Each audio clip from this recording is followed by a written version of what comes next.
2 Samuel 15. Davi consentiu e levantou-o.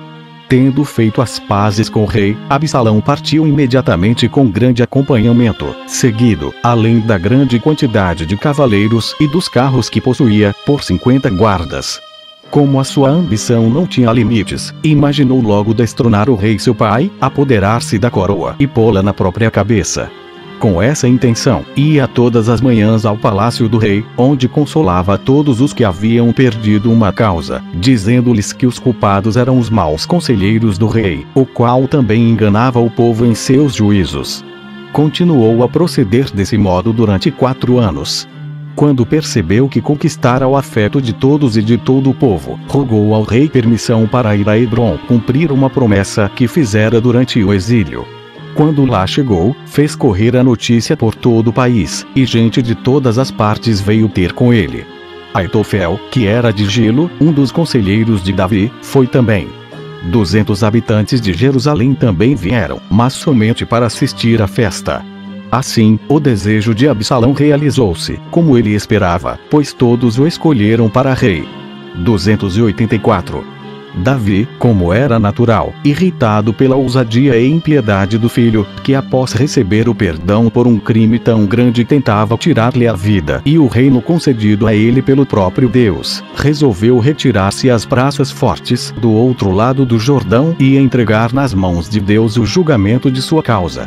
Deixou então a guarda do palácio a 10 de suas concubinas e saiu de Jerusalém, seguido por uma grande multidão, que não quis abandoná-lo, e de seus 600 homens, os quais estavam com ele desde que Saul o perseguia. Zadok e Abiatar, sumos sacerdotes, e todos os levitas queriam também ir com ele e levar a arca, mas Davi obrigou-os a ficar, acreditando que Deus não os deixaria sem socorro e teria cuidado deles. Rogou-lhe somente que lhe dessem, por meio de pessoas de confiança, avisos secretos de tudo o que se passava. Jonatas, filho de Abiatar, e Aimaas, filho de Zadok, demonstraram assim a sua fidelidade nessa ocasião. E Itai, getense, tinha-lhe tanta afeição que, por mais que o rei lhe pedisse para ficar, não quis fazê-lo. Quando esse grande príncipe subia descalço o Monte das Oliveiras e todos se desfaziam em lágrimas em redor dele, vieram dizer-lhe que Aitofel, por uma horrível traição, havia passado para o partido de Absalão. Essa dor foi-lhe mais sensível que todas as outras, porque conhecia muito bem o valor de Aitofel, e rogou a Deus que não permitisse a Absalão seguir os seus conselhos. Quando chegou ao alto do monte, contemplou Jerusalém e derramou muitas lágrimas, pois não fazia diferença entre a perda de seu reino e a saída daquela grande cidade que lhe servia de capital. Uzai, um de seus mais fiéis servidores, veio ter com ele com as vestes rasgadas e a cabeça coberta de cinzas. Davi procurou consolá-lo, dizendo-lhe que o maior serviço que lhe poderia prestar era procurar Absalão com o pretexto de lhe querer falar e passar para o partido dele, a fim de conhecer as suas intenções e opor-se aos conselhos de Aitofel. Uzai obedeceu e foi a Jerusalém, para onde Absalão também se dirigia. 2 Samuel 16. Davi marchará um pouco adiante, e Ziba, que ele designara para cuidar dos bens de Mefibosete, veio procurá-lo com 2 burros carregados de víveres, os quais lhe ofereceu. Perguntou-lhe Davi onde estava o seu amo, e Ziba respondeu que ele havia ficado em Jerusalém, na expectativa de que diante daquela mudança fosse escolhido para reinar, em memória do rei seu avô. Essa falsa notícia irritou tanto a Davi que ele deu a Ziba todos os bens de Mefibosete, dizendo ser aquele muito mais merecedor de possuí-los do que este. Quando se aproximava do lugar denominado Baurim, Simei, filho de Gera, parente de Saul, não se contentando em dizer-lhe injúrias, começou a atirar-lhe pedras. Como os que acompanhavam o rei procuravam aparar os golpes, o seu furor tornou-se ainda maior. Com todas as forças, gritou que Davi era um sanguinário, sendo a causa de 1000 males, e que dava graças a Deus por permitir que o próprio filho o castigasse pelos crimes cometidos contra Saul, seu rei e senhor. Dizia ele: saí deste país, mal execrando que sois. Abisai, não mais suportando tão horrível insolência, procurou matá-lo, porém Davi o impediu, afirmando que já lhe bastavam os males presentes, não havia por que buscar outros. E acrescentou: não me incomodo com o que esse homem está dizendo. considero apenas um cão enraivecido e submeto-me à vontade de Deus, que o mandou para me maldizer. Que motivo temos para nos admirarmos de que ele me profira injúrias, se o meu próprio filho declara abertamente que é meu mortal inimigo? Deus, porém, é por demais bom para não me olhar com vistas de misericórdia e muito justo para deixar de confundir os desígnios daqueles que juraram a minha ruína. O virtuoso rei, assim falando, continuou a caminhar sem se deter às injúrias de Simei, e o infeliz correu para o outro lado do monte a fim de continuar a insultá-lo. Por fim, Davi chegou à margem do Jordão e deu um descanso aos seus homens, esgotados pela longa caminhada. 285.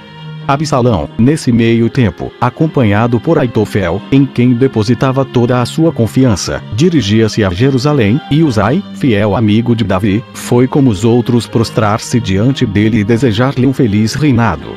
Absalão perguntou-lhe como o até então melhor amigo de seu pai havia abandonado o rei para passar ao seu partido. Respondeu Uzai: vendo que por unânime consentimento todos se submeteram a vós, temia eu resistir à vontade de Deus se não o fizesse também, na certeza que tenho de ele é que vos faz subir ao trono. E, se me negais a graça de receber-me no número dos que vos honram com a sua afeição, servir-vos-ei com a mesma fidelidade e o mesmo zelo com que servi ao rei vosso pai, pois estou persuadido de que não há motivo para queixa pela mudança que se efetuou, porque a coroa não passou a outra família real. É um filho que sucede ao pai. Absalão prestou fé a essas palavras e não desconfiou mais dele. 286. O novo rei, conversando com Aitofel a respeito de como agir para consolidar o poder, recebeu desse homem maligno o conselho para abusar das concubinas do rei, seu pai, na presença do povo, a fim de que todos vissem que não era mais possível uma reconciliação entre eles e que necessariamente haveria uma guerra muito sangrenta. Assim, os que estavam no seu partido ficariam inseparavelmente presos a ele. O jovem príncipe seguiu tão infeliz e vergonhoso conselho e o executou sob uma tenda que mandou construir no palácio, à vista de todos. Assim realizou-se o que o profeta Natan predissera a Davi.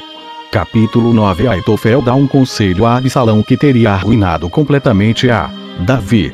Uzai aconselha exatamente o contrário, e é ouvido. Uzai manda avisar Davi. Desesperado, Aitofel enforca-se. Davi apressa-se em passar o Jordão. Amasa é escolhido comandante do exército de Absalão, e este parte para atacar o rei seu pai. Absalão perde a batalha. Joabe mata-o.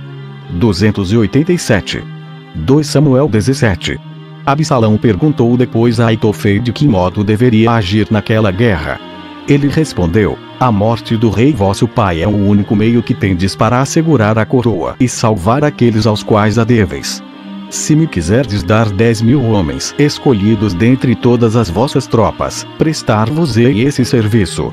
Tal conselho agradou a Absalão, mas ele quis saber a opinião de Uzai, a quem considerava ainda um melhor amigo de seu pai. Disse-lhe da opinião de Aitofel e perguntou-a dele. Uzai, julgando que Davi estaria perdido se Absalão seguisse o conselho de Aitofel, deu-lhe outro, totalmente oposto. Vossa Majestade conhece o extremo do valor do rei, vosso pai, e o daqueles que estão em sua companhia, de que não é necessário melhor prova, pois ele sempre sai vitorioso em todas as guerras que empreende. Ele sem dúvida está agora acampado.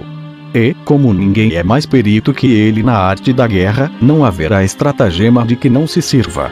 Colocará uma parte de suas tropas no vale ou por trás das rochas, e quando as nossas atacarem as que estiverem visíveis, ela fugirá para junto das que estão ocultas, fazendo-nos cair numa emboscada, para depois todas ao mesmo tempo se atirarem sobre nós. A presença do rei vosso pai, que sem dúvida lá se encontrará em pessoa para elevar-lhes o ânimo, fará com que os nossos, de modo inverso, percam a coragem. Por isso, sem nos atermos ao conselho de Aitofel, julgo que vossa majestade deva reunir prontamente todas as vossas forças e tomar o comando, sem confiar nos outros. Assim, se o rei vosso pai vos enfrentar, estará tão fraco, em comparação a vossa majestade, que será muito fácil vencê-lo, pelo grande número de soldados que arde em desejo de vos patentear a sua afeição no início de vosso reinado. E, se ele se refugiar em alguma cidade, Vossa Majestade a tomará facilmente, atacando-a com as máquinas e aproximando-se por meio de pontes.